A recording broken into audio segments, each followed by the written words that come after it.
Hello friends, welcome back my YouTube channel Ravi agent science. Friends, आज के इस lecture से हम एग्रीकल्चर के कम्पिटिटिव एग्ज़ाम से रिलेटेड वीडियो की सीरीज़ को स्टार्ट करने वाले हैं। साथ में ये आज लेक्चर 1 है और आज के बाद से आप इस विषय से संबंधित यानी एग्रीकल्चर कम्पिटिटिव एग्ज़ाम से रिलेटेड आप काफ़ी ज़्यादा इंपॉर्टेंट्स वीडियो लेक्चर को आप देख पाएंगे।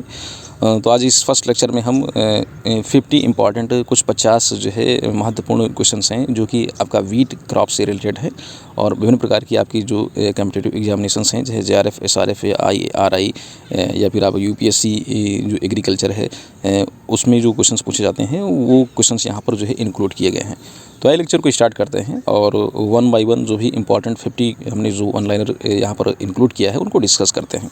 तो साथियों, पहला जो जैसा कि आप क्वेश्चंस में देख रहे हैं कि the optimum time for wheat sowing is in South India is, तो दक्षिण भारत में जो गेहूं की बुआई का जो समय होता है, जो अनुकूलतम समय होता है, तो वो होता है साथियों सेकेंड फोर्टनाइट ऑफ नवंबर।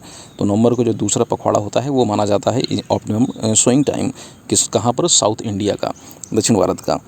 अगला देखें, अगला वन लाइनर देखें तो डबल ड्वार्फ वीट वैरायटी जो है आपका शुड बी सोन एट, तो जो डबल ड्वार्फ वीट की वैरायटी है उसको बोना चाहिए, तो ये साथियों बोना चाहिए 4 सेंटीमीटर गहराई पर। तो सॉइल में इसको 4 सेंटीमीटर गहराई पर बोना चाहिए। किसको बोना चाहिए? तो जो डबल ड्वार्फ वीट की वैरायटी है इसको बोना चाहिए। अगला क्वेश्चन देखिए, ट्रिपल ड्वार्फ वीट वैरायटी है, जो ट्रिपल ड्वार्फ वीट वैरायटी है ये कितनी गहराई पर बोनी चाहिए? तो साथियों ये लेस देन 4 सेंटीमीटर। तो इसको ऊपर वाला जो आपने देखा डबल ड्वार्फ वीट वैरायटी है इसको 4 सेंटीमीटर गहराई पर और इसको 4 सेंटीमीटर से कम गहराई पर बोना चाहिए ट्रिपल वाले को। ट्रिपल जो ड्वार्फ वीट की वैरायटी है इसको 4 सेंटीमीटर से कम गहराई पर बोना चाहिए।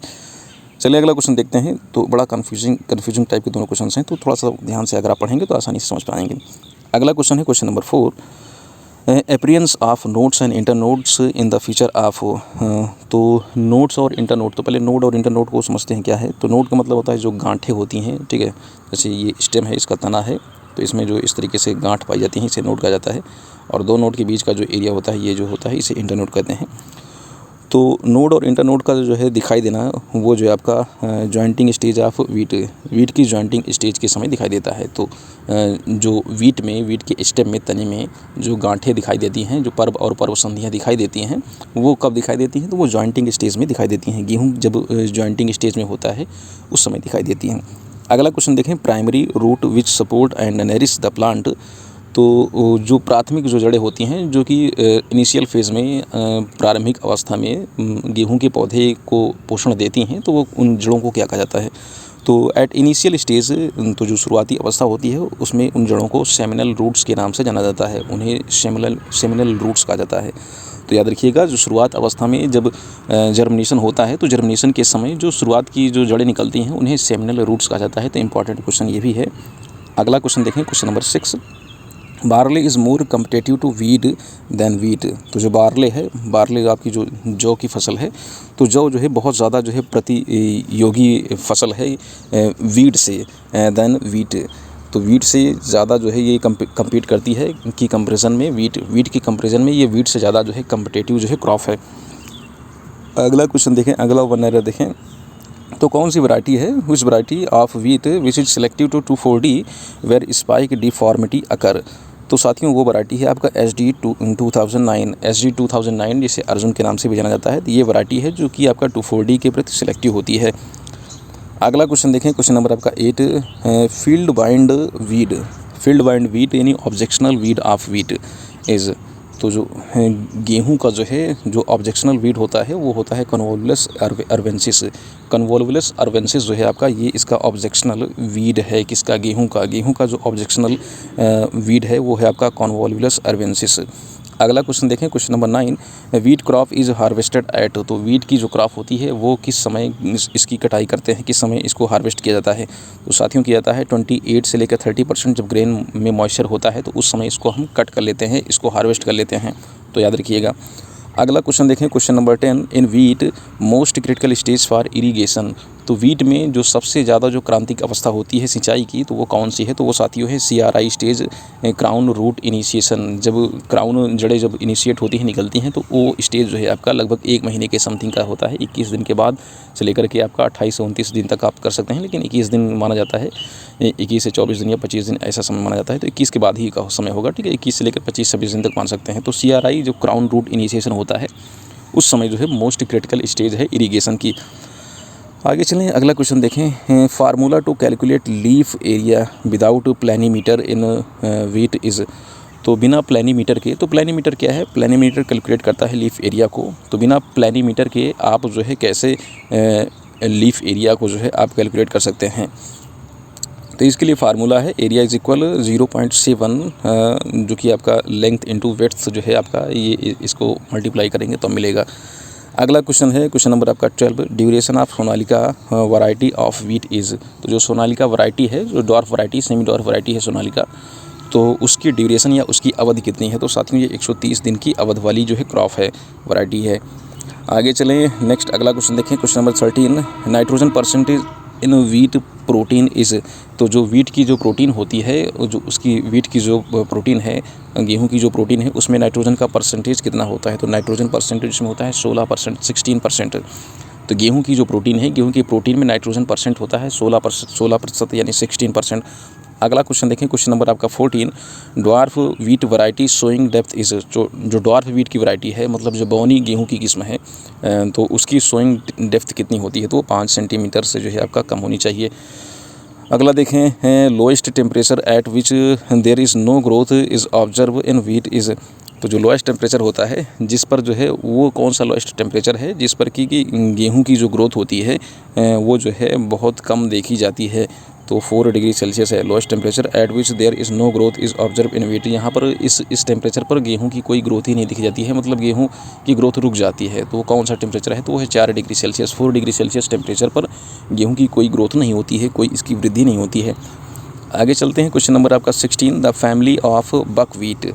तो जो बकवीट है, जो बक गेहूँ है, इसकी फैमिली क्या है? तो बकवीट का जो बॉटनिकल नेम है वो लिखा हुआ है यहाँ पर, फैगोपायरम एस्कुलेंटम। फैगोपायरम एस्कुलेंटम बकवीट का बॉटनिकल नेम है, इसका साइंटिफिक नेम है। और इसकी जो फैमिली है वो है आपका पोलिगोनेसी, पोलिगोनेसी इसकी फैमिली है। पोलिगोनेसी फैमिली से रिलेट करता है बकवीट। आगे चलते हैं, नेक्स्ट अगला क्वेश्चन देखते हैं, क्वेश्चन नंबर आपका 17, टेम्परेचर क्रॉप, मतलब जो तापीय जिनको ज़्यादा टेम्परेचर की आवश्यकता होती है, तो टेम्परेचर क्रॉप कौन कौन सी होती हैं? जैसे टेम्परेचर क्रॉप है आपकी वीट, ओट, बार्ले, ये जो है आपका, ये सब जो है आपका लॉन्ग डे प्लांट की कैटेगरी में रखी जाती हैं। लॉन्ग डे प्लांट की कैटेगरी में रखे जाने वाली जो क्रॉप्स हैं, जिनको टेम्परेचर ज़्यादा चाहिए होता है ब्लूमिंग के समय, एंथेसिस के समय, तो वो हैं आपकी वीट हैं, ओट हैं, बार्ले हैं।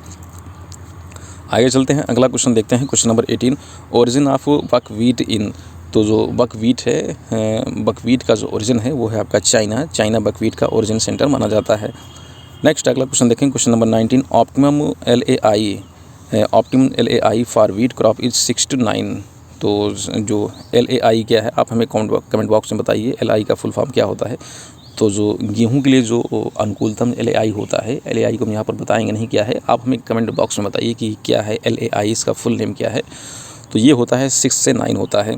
आगे चलें, अगला क्वेश्चन देखें, क्वेश्चन नंबर आपका 20, प्लॉयडी लेवल ऑफ मैकरोनी जो वीट है, ट्रिटिकम से ड्यूरम कहते हैं, bread wheat and new world cotton, japonica rice and indica rice respectively are.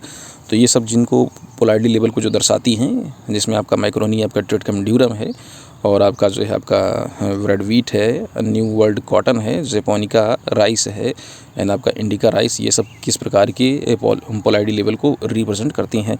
तो साथियों, जैसे कि आपका पहला जो है आपका, जिसे आप कहते हैं मैक्रोनी या ट्रिटिकम ड्यूरम कहते हैं, ये टेट्राप्लॉइड है। उसके बाद आपका ब्रेड वीट इसे हेक्साप्लॉइड बोलते हैं, और आपका जो न्यू वर्ल्ड कॉटन है ये टेट्राप्लॉइड है। जैपोनिका राइस जो आपका डिप्लॉइड है, और इंडिका राइस ये भी आपका डिप्लॉइड है। तो इसको याद रखिएगा, इंपॉर्टेंट क्वेश्चन है। आगे चलते हैं, अगला क्वेश्चन देखते हैं, क्वेश्चन नंबर आपका 21, high productive crop in C3 plant are. तो हाई प्रोडक्टिव क्रॉप्स जो कि C3 प्लांट की कैटेगरी में रखी जाती हैं, वो आपकी हैं वीट हैं, राइस हैं एंड पल्सेस, ये सब हाई प्रोडक्टिव क्रॉप्स हैं C3 प्लांट की। नेक्स्ट अगला क्वेश्चन देखें, क्वेश्चन नंबर आपका 22, 22 नंबर क्वेश्चन, ट्रिटिकम डाइकोकम, जिसे एमरवीट के नाम से जानते हैं। तो एमरवीट यानी ट्रिटिकम डाइकोकम ये एक प्रकार की टेट्राप्लॉइड जो है क्रॉप है। आगे चलें, यील्ड एट्रीब्यूट्स ऑफ वीट। तो उपज से संबंधित कुछ यहाँ पर टर्म दिए गए हैं, कुछ कॉन्सेप्ट दिए गए हैं। तो पहला है टिलर्स प्रति मीटर स्क्वायर। तो 1 मीटर स्क्वायर में जो है आपका 1 मीटर में जो है आपका जो टिलर्स की संख्या होती है वो आपका 230 से लेकर 340 तक देखी जाती है। अगला क्वेश्चन देखें, क्वेश्चन नंबर आपका 24, ग्रेन्स पर स्पाइक। तो एक स्पाइक में जो ग्रेन यानी दानों की जो संख्या होती है, एक स्पाइक में ग्रेन यानी दानों की संख्या होती है 42 से लेकर के 58 तक। तो 42 से लेकर 58 तक एक स्पाइक में ग्रेन्स यानी दानों की संख्या देखी गई है। अगला क्वेश्चन है क्वेश्चन नंबर आपका 25, 1000 ग्रेन वेट यानी 1000 जो दानों का जो है वेट होता है, इसमें वो कितना होता है? तो वो होता है 36 से लेकर के 50 ग्राम के समथिंग। 36 से लेकर 50 ग्राम होता है 1000 दानों का वेट। अगला क्वेश्चन देखते हैं, क्वेश्चन नंबर आपका 26, इन wheat grain gluten content is. तो जो गेहूं का जो ग्रेन है, उसका जो दाना है, उसमें ग्लूटेन का कंटेंट कितना होता है? तो ग्लूटेन इसकी जो प्रोटीन है उसका कितना कंटेंट होता है? तो वो होता है 11.7%, 11.7% ग्लूटेन पाया जाता है गेहूं के दाने में। अगला क्वेश्चन देखें, क्वेश्चन नंबर आपका 27, super wheat idea given by. तो ये सुपर वीट जो आइडिया दिया गया था, किसके द्वारा दिया गया था? तो ये दिया गया था आपका एस नागार्जुन के द्वारा सुपर वीट आइडिया को दिया गया। जैसे सुपर राइस है, उसी तरीके से सुपर वीट आइडिया दिया गया था एस नागार्जुन के द्वारा। आगे चलते हैं, क्वेश्चन नंबर आपका 28, ट्रिटिकेल इज़ ए इंटरजेनेरिक बाई। तो ट्रिटिकेल जो है आपका किसके बीच का जो है आपका क्रॉस है? तो किस प्रकार के इंटरजेनिक है? तो ये वीट और राइस का तो इंटरजेनिक हाइब्रिडेशन को ये रिप्रेजेंट करता है ट्रिटिकेल। तो ये वीट और राइस का जो है हाइब्रिडेशन जब किया जाता है तब हमको मिलता है ट्रिटिकेल। तो wheat and rice correct answer हो जाएगा। अगला क्वेश्चन है क्वेश्चन नंबर आपका 29, export quality of wheat is influence by. तो एक्सपोर्ट जो क्वालिटी होती है, जो निर्यात गुण होते हैं वीट के, वो प्रभावित होते हैं। तो किसके द्वारा प्रभावित हो जाते हैं? तो जब कर्नाल बंट जब डिजीज़ हो जाती है तो इससे जो है एक्सपोर्ट क्वालिटी काफ़ी ज़्यादा जो है प्रभावित हो जाती है। जो ग्रेन होते हैं, चूँकि ये ग्रेन की डिजीज़ है, ये फंगल डिजीज़ है, फफूंद जनित रोग है। तो जब कर्नाल बंट डिजीज़ हो जाता है तो इससे जो है जो दाने होते हैं, दानों की जो क्वालिटी है, गुणवत्ता उनकी कम हो जाती है। तो एक्सपोर्ट क्वालिटी प्रभावित होती है इससे गेहूं की बहुत ज़्यादा। अगला क्वेश्चन है question number 30, dwarfing agent for wheat crop is. तो ड्वार्फिंग एजेंट जो वीट क्रॉप का होता है वो होता है आपका साइकोसेल जो है आपका ड्वार्फिंग एजेंट होता है वीट क्रॉप का। नेक्स्ट अगला question 31, question Indian dwarf wheat is. तो भारत का जो बौना जो गेहूँ है वो है आपका ट्रिटिकम स्पेरोकोकम जो है आपका गेहूँ, ये जो है आपका भारत का जो है ड्वार्फ वीट है, बौना गेहूँ है। तो भारत का जो बौना गेहूँ है उसे ट्रिटिकम स्पेरोकोकम कहा जाता है। अगला क्वेश्चन देखें, क्वेश्चन नंबर आपका 32, वीट जर्मिनेशन। तो वीट का जर्मिनेशन और जो कि 90% के समथिंग होता है, टेक्स 90%। तो 90% जो है अंकुरण, ये कहने का मतलब ये है कि 90% जो जर्मिनेशन होता है गेहूं का, टेक्स टाइम अबाउट कितना समय लेता है? तो साथियों वो लेता है समय 7 से लेकर के 8 दिन का समय। 7 से 8 दिन का समय लगता है 90% वीट के जर्मिनेशन में। अगला क्वेश्चन है क्वेश्चन नंबर आपका 33, वीट इज़ ए। तो वीट क्या है? वीट किस प्रकार का प्लांट है? तो wheat is A annual plants, ठीक है, ये वार्षिक में आता है। अगला क्वेश्चन देखें, क्वेश्चन नंबर आपका 34, year cockle of wheat is caused by. तो जो ईयर कॉकल जो डिजीज़ होती है वो किसके द्वारा कॉज्ड होती है? तो वो नेमेटोड्स कारण होते हैं उसके। तो नेमेटोड के द्वारा होने वाली डिजीज़ होती है ईयर कॉकल वीट की डिजीज़। अगला क्वेश्चन है question number 35, loose smut of wheat is a. तो जो लूज स्मट डिजीज़ है गेहूं की, वो किस प्रकार की डिजीज़ है? तो साथियों ये डिजीज़ है आपका इंटरनल सीड बॉर्न। तो ये सीड बॉर्न डिजीज़ है, तो आंतरिक बीज के द्वारा जो है उत्पन्न होने वाली जो डिजीज़ है ये, तो इंटरनली सीड बॉर्न डिजीज़ है आपका लूज स्मट। नेक्स्ट अगला क्वेश्चन है क्वेश्चन नंबर आपका 36, सीड गाल्स या टुंडो डिजीज़ या yellow ear rot of wheat, जो कि बैक्टीरिया प्लस नेमेटोड इन दोनों के कॉम्बिनेशन से उत्पन्न होती है। तो इसके लिए जो है आपका hot water treatment of seed at 50 degree Celsius for 2 hours. तो इसके लिए आप जब 50 डिग्री सेल्सियस टेम्परेचर पर जो है हॉट वाटर ट्रीटमेंट देंगे बीज को 2 घंटे के लिए, तो इससे आप निजात पा सकते हैं, इससे आप छुटकारा पा सकते हैं। अगला क्वेश्चन है क्वेश्चन नंबर आपका 37, C3 पाथवे या इसे रिडक्टिव पेंटोज पाथवे या ब्लैकमैन रिएक्शन कहते हैं, केल्विन साइकिल कहते हैं, आर फाउंड इन क्रॉप्स। तो किन क्रॉप्स में पाई जाती है? तो C3 पाथवे या रिडक्टिव पेंटोज पाथवे या ब्लैकमैन रिएक्शन या केल्विन साइकिल इसे कहते हैं, ये किन क्रॉप्स में पाई जाती है? तो ये पाई जाती है राइस में, वीट में, पी में और सोयाबीन में और शुगर केन में। इन सारी क्रॉप्स में ये C3 पाथवे देखने को मिलता है। आगे चलते हैं, अगला क्वेश्चन डिस्कस करते हैं। क्वेश्चन नंबर आपका 38, rabi crop seriously damaged by white grub beetles are. तो जो रबी क्रॉप्स होती हैं सीरियसली जो हानि पहुंचाई जाती है जिनको वाइट ग्रब के द्वारा, वाइट ग्रब बीटल्स के द्वारा, तो वो आपका वीट एंड पोटैटो हैं। तो वीट और पोटैटो ऐसी क्रॉप्स हैं जिनको सबसे ज़्यादा जो है आपका वाइट ग्रब बीटल के द्वारा जो है नुकसान या हानि पहुंचाया जाता है। अगला क्वेश्चन है क्वेश्चन नंबर आपका 39, फोलियर feeding of wheat can be done with. तो जो फोलियर फीडिंग है, फोलियर फीडिंग वीट में इसको पूरा किया जाता है 3 से लेकर 6% यूरिया के सोल्यूशन के द्वारा। तो 3 से 6% जो है 3 से 6% के समथिंग यूरिया का सोल्यूशन बना करके आप फोलियर फीडिंग कर सकते हैं। पत्तियों को आप पोषण दे सकते हैं। तो अगर आप पत्तियों को पोषण देना चाहते हैं वीट में, तो आपको 3 से 6% जो है आपका यूरिया का सोल्यूशन बनाना है और उसको स्प्रे करना है, फोलियर एप्लीकेशन करना है। अगला क्वेश्चन देखें, क्वेश्चन नंबर आपका 40, dwarf variety of wheat in India comes from. तो जो गेहूं की जो बौनी प्रजाति है, ड्वार्फ वैरायटी है गेहूं की, वो इंडिया में, भारत में कहाँ से आया? तो साथियों वो आया मैक्सिको से। तो याद रखिएगा मैक्सिको से आया। अगला क्वेश्चन है question number 41, seed rate of wheat is. तो वीट का जो सीड रेट होता है, जो बीज दर होता है, वो होता है 100 kg पर हेक्टेयर के समथिंग। तो 100 किलोग्राम प्रति हेक्टेयर सीड रेट होता है वीट का। अगला क्वेश्चन देखें, question number 42, row to row spacing for wheat is. तो रो से रो की जो स्पेसिंग होती है वीट की, एक पंक्ति से दूसरी पंक्ति की जो स्पेसिंग होती है वो होती है 22.5 सेंटीमीटर, 22.5 सेंटीमीटर जो है इसकी स्पेसिंग होती है। रो टू रो स्पेसिंग वीट के लिए, गेहूं के लिए जो पंक्ति से पंक्ति की जो अंतराल होता है स्पेसिंग होती है वो 22.5 सेंटीमीटर होती है। अगला क्वेश्चन देखें, क्वेश्चन नंबर आपका 43, loose smut disease of wheat is control by. तो जो लूज स्मेट डिजीज़ है जो कि आपका जो है एक फंगस के द्वारा फैलने वाला डिजीज़ है, तो ये किसके द्वारा कंट्रोल किया जाता है? तो इसे वीटावैक्स के द्वारा कंट्रोल किया जाता है। तो वीटावैक्स इसे जो है आपका पेस्टिसाइड के द्वारा आप इसे कंट्रोल कर सकते हैं। आगे चलें, नेक्स्ट अगला क्वेश्चन है आपका 44, control of year cockle of wheat is. तो ईयर कॉकल जो डिजीज़ है वीट की, इसको आप कैसे कंट्रोल कर सकते हैं, इसका कैसे नियंत्रण कर सकते हैं? तो इसके लिए नियंत्रण के लिए आप क्या करेंगे, removal of floating seed with brine solution. तो अगर आप ब्राइन सोल्यूशन क्या है आप इसको कमेंट बॉक्स में बताइए। ब्राइन सोल्यूशन किसे कहते हैं? तो ब्राइन सोल्यूशन में आप उन बीजों को, उन सीड्स को आप रिमूव कर दीजिए जो कि तैर रहे हैं। आप ब्राइन सोल्यूशन बनाइए, ब्राइन सोल्यूशन में सीड्स को डाल दीजिए, बीजों को डाल दीजिए उसमें। उसके बाद जो बीज वहाँ पर फ्लोट कर रहे हैं, जो बीज ऊपर की तरफ तैर रहे हैं, जिनका वजन कम है, जो ऊपर की तरफ तैर रहे हैं, तो ऐसे बीजों को निकाल दीजिए। तो आप ईयर कॉकल डिजीज़ से आप कंट्रोल कर सकते हैं, ईयर कॉकल डिजीज़ को आप कंट्रोल कर सकते हैं। तो बुआई से पहले अगर आप इस मेथड को अपनाते हैं तो ईयर कॉकल डिजीज़ को आप पूरी तरीके से नियंत्रित कर सकते हैं। अगला क्वेश्चन है क्वेश्चन नंबर आपका 45, when one irrigation is available to irrigate the wheat what stage is optimum. तो कह रहे हैं कि जब केवल एक ही सिंचाई करनी हो गेहूं में, तो वो कब किस समय करनी चाहिए? तो साथियों वो करनी चाहिए आपका CRI स्टेज में, क्राउन रूट इनिशिएशन। इस क्वेश्चन को हम पहले भी डिस्कस कर चुके हैं, लेकिन हमने उसे वहाँ पर दूसरी तरीके से डिस्कस किया था कि मोस्ट क्रिटिकल इरिगेशन स्टेज क्या है।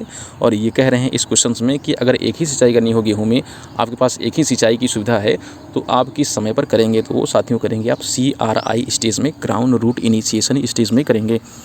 अगला क्वेश्चन है क्वेश्चन नंबर आपका 46, who develop the first dwarf variety in wheat. तो वीट में, गेहूं में पहली बौनी जाति या वैरायटी विकसित करने वाले कौन थे? तो उन्होंने विकसित किया था नॉर्मन ई बोरलॉग ने फर्स्ट ड्वार्फ वैरायटी विकसित की थी वीट की। आगे चलते हैं, अगला क्वेश्चन देखते हैं। क्वेश्चन नंबर आपका 47, which wheat species having highest area. तो कह रहे हैं कि कौन सी वीट की जो स्पीसीज़ है जो सबसे ज़्यादा जो है क्षेत्रफल में, सबसे ज़्यादा एरिया में इसको कल्टीवेट किया जाता है, तो वो है साथियों ट्रिटिकम एस्टिवम। याद रखिएगा ट्रिटिकम जो एस्टिवम है, ट्रिटिकम एस्टिवम सबसे ज़्यादा क्षेत्रफल में, सबसे ज़्यादा एरिया में बोई जाने वाली जो है स्पीसीज़ है वीट की। नेक्स्ट अगला क्वेश्चन है question number 48, wheat variety is. तो वीट वैरायटी आपका है आपका SD 2284। तो ये आपका एक प्रकार की वीट वैरायटी है, 2284 वीट वैरायटी है। क्वेश्चन थोड़ा सा कंफ्यूज कर रहा होगा आपको, दरअसल ये क्वेश्चन ऑप्शनल टाइप का था, इसको यहाँ पर हमने वन लाइनर बना दिया है। तो वीट वैरायटी है, तो वीट वैरायटी आपका SD आपका 2284 ये एक प्रकार की वीट की वैरायटी है। आगे चलते हैं, नेक्स्ट अगला क्वेश्चन है वीट ट्रीटमेंट टर्म इज़। तो वीट रिलेटेड टर्म इज़। तो गेहूं से संबंधित जो एक टर्म है वो है ईयर। तो ईयर किसे कहते हैं? तो ईयर इसके कहते हैं बाली को कहते हैं, जो इसका हेड होता है उसे ईयर कहा जाता है। तो अगला क्वेश्चन है आपका next, yellow rust disease of wheat is caused by. तो ये येलो रस्ट डिजीज़ है आपका गेहूं की, वो किसके द्वारा जो है काज्ड होती है, किसके द्वारा इसको फैलाया जाता है, इसका कारण क्या है? तो वो है पक्सिनिया स्ट्राइफॉर्मिस। पक्सिनिया स्ट्राइफॉर्मिस, इसके द्वारा येलो रस्ट डिजीज़ जो है वो स्प्रेड होती है, ये इसका कारण होती है। तो साथियों, ये था आज का हमारा जो है वीडियो लेक्चर आपको कैसा लगा आप हमें कमेंट बॉक्स में अपने सुझाव ज़रूर दीजिए। और साथ ही साथ अगर पहली बार आप इस चैनल पर आए हैं तो चैनल को सब्सक्राइब करना ना भूलें। अगर वीडियो लेक्चर आपको पसंद आया है तो लाइक भी कर लीजिए, और ज़्यादा से ज़्यादा इस लेक्चर का लाभ लेने के लिए जो है आप अपने फ्रेंड्स में, अपने फ्रेंड सर्किल में इस वीडियो को शेयर कर दीजिए, जिससे कि वो लोग भी इससे लाभ ले सकें। तो बस आज के इस लेक्चर में इतना ही। जल्दी ही एक नए लेक्चर के साथ आपसे मुलाकात करते हैं। तब तक के लिए जय हिंद, जय।